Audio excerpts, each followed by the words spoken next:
my book on Islamophilia. It's not actually currently available, which is rather annoying. It's undergoing a brief rewrite and a reissue quite soon.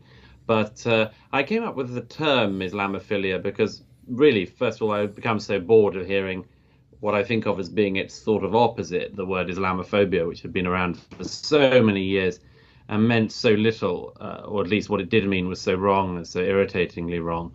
I thought something far more prevalent was not a phobia, certainly not an irrational fear of Islam, but a sort of a weird love of Islam, not by Muslims, but by non-Muslims. It'd be understandable for Muslims to love Islam. It was just rather strange that so many people who were not Muslims, and in many cases seemed to know absolutely nothing about Islam, were so enamored of the religion. And I just have been noticing this for a long time.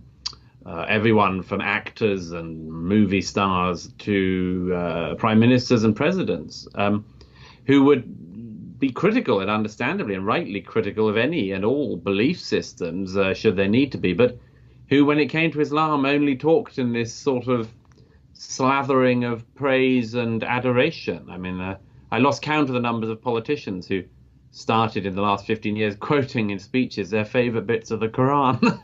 It's the sort of, why are you doing that? And of course, Barack Obama said that the most beautiful sound is the call to prayer, right, of the Hazan. So Yeah.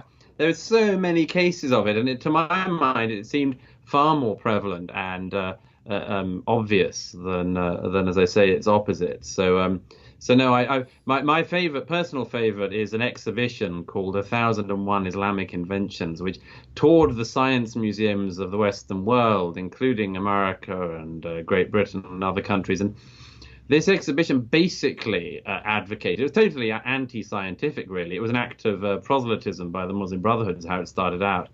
But this exhibition basically posited that Islam had invented the entire world, not just the creation of the world, but everything since. Landscape gardening and also urban planning.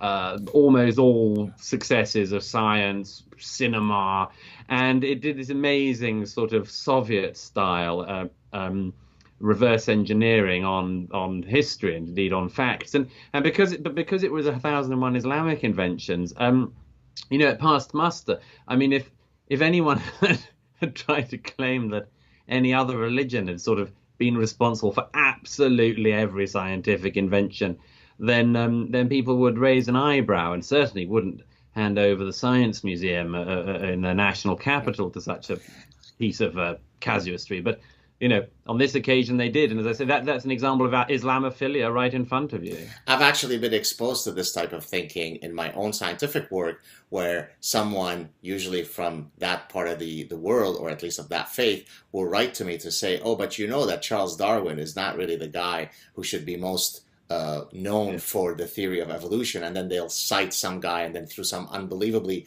circuitous route of mental gymnastics, the real inventor, discoverer of the theory of evolution is some guy. But I think this is a manifestation of identity politics. I mean, you see the same thing with African studies, right? Right? The ancient Greeks were really blacks, right? And then so every single group that feels somehow aggrieved rewrites history so that all of the great wonders of the world are really theirs, right? Yes, and I mean, my favorite example was the rewriting of the Wright brothers, where the Wright brothers were wrong, that they didn't invent flight, but that flight was invented by a Muslim in, I think, the 10th century, or in Andalusia or something. And the actual historical descriptions of this guy is there was a guy who kept on flinging himself off high buildings and falling to earth at an incredible speed. Right.